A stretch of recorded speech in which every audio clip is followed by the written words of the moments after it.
लिंग पुराण में 7 गलतियां बताई है कंगाल होने की। ये गलती अगर आपने भी करी है तो जिंदगी में कितना भी पुण्य करोगे उसका फल नहीं है। आज की कथा को लिखकर रखना, शायद तुम्हारी जिंदगी संवर जाए। लिंग पुराण में 7 गलतियां बताई है व्यक्ति को बर्बाद होने की। पहली गलती है, उसमें से अगर आप स्वीकार कर रहे हैं ये गलती तो समझ लो कि गलती आपने करी है। गंगा जल तो बुलवाया टैंकर भरकर, 21,000 बेलपत्र भी समर्पित कर रहे हो। आप मंदिर के अंदर बैठ गए, दर्शन करने वाला आता रहा, किसी को अंदर प्रवेश नहीं दिया। आप गंगा जल चढ़ाते रहे, आप बेलपत्र चढ़ाते रहे, आप स्वयं पूजन करते रहे, और दूसरा व्यक्ति ना जाने किस भाव से, किस रूप में आकर भगवान की सेवा करना चाहता था। पंडित जी ने आपके चक्कर में उसको जल नहीं चढ़ाने दिया, पंडित जी ने आपके चक्कर में उसको बेलपत्र नहीं चढ़ाने दिया। पहली गलती यह हो गई कि भगवान के भक्त को भगवान से दूर कर दिया गया। अब उठा लो श्रीमद् भागवत कथा।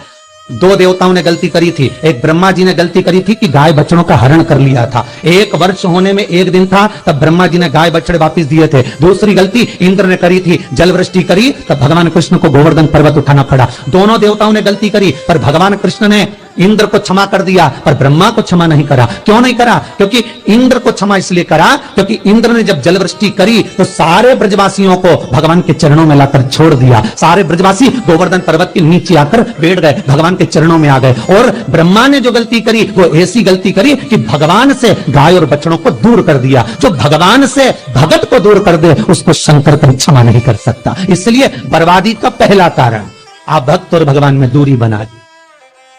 आप भक्त और भगवान की दूरी बना दी। मेरा एक निवेदन हाथ जोड़कर है, हवेली जी हो, ठाकुर जी का मंदिर हो, रामकृष्ण मंदिर हो, शंकर मंदिर हो, किसी भी देवता का मंदिर हो, उसमें भक्त और भगवान में दूरी मत बनवाओ। बन सके तो भक्तों को ले जाकर भगवान के चरणों में छोड़ो। जाओ अंदर दर्शन करो, जाओ पूजन करो, जाओ पाठ करो, जाओ अर्चना करो। आप अगर गंगा जल भी चढ़ा रहे हो, आप अगर बेलपत्र भी चढ़ा रहे हो, 21,000 चढ़ा रहे हो, रोज 1 लोटा गंगा जल पूरे सावन के महीने में तुम टैंकर भरवा के बुलवा के समर्पित कर रहे हो। और निवेदन है एक कोने में बैठकर चढ़ाते रहो, बाकी के भक्तों के लिए कह दो तुम्हारे लिए मंदिर पूरा खुला है, आप खुद चढ़ाओ, आनंद करो, तो शायद तुम बर्बाद नहीं होते। भक्त से भगवान की दूरी होती है तो भगवान सहन नहीं कर पाता। भगवान की जब पूजन कर रहे हो, 21,000 बेलपत्र चढ़ा रहे हो, गंगा का जल चढ़ा रहे हो, चंदन चढ़ा रहे हो, अबीर चढ़ा रहे हो, गुलाल चढ़ा रहे हो, तो तुम्हारे भीतर ये अहंकार, जब तुम पूजन करके उठो तो उठते समय तुम्हारे भीतर अभिमान नहीं होना चाहिए कि मैंने जो अनुष्ठान करा उसके बराबर कोई नहीं कर सकता।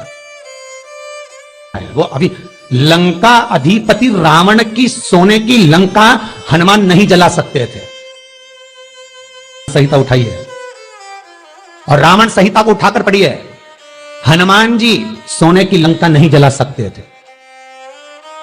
फिर क्यों जल गई? किस लिए जली वो सोने की लंका? केवल कारण इतना था कि रावण जब शंकर की पूजन कर कर उठता था तो शंकर भगवान से एक शब्द कहता था, भोलेनाथ तुम्हारे सारे भक्तों में मेरे जैसा भक्त कहीं नहीं मिलेगा जो तुमको अपने हाथों पर उठा लेता। बस वो अभिमान ऐसा था कि सोने की लंका जल गई, नहीं तो किसी की सामर्थ्यता नहीं थी कि सोने की लंका जले। आपका धन, आपका वैभव, आपकी सत्ता आपके पास रहेगी, आप पर कर्जा कभी नहीं हो सकता, आप पर कर्जा ठहर नहीं सकता। पर कर्जा क्यों बढ़ा, लंका क्यों जली, क्यों बर्बाद हुए, उसका कारण होगा आपकी अभिमत्ता। ये दूसरा कारण है व्यक्ति को बर्बाद होने का, अभिमत्ता।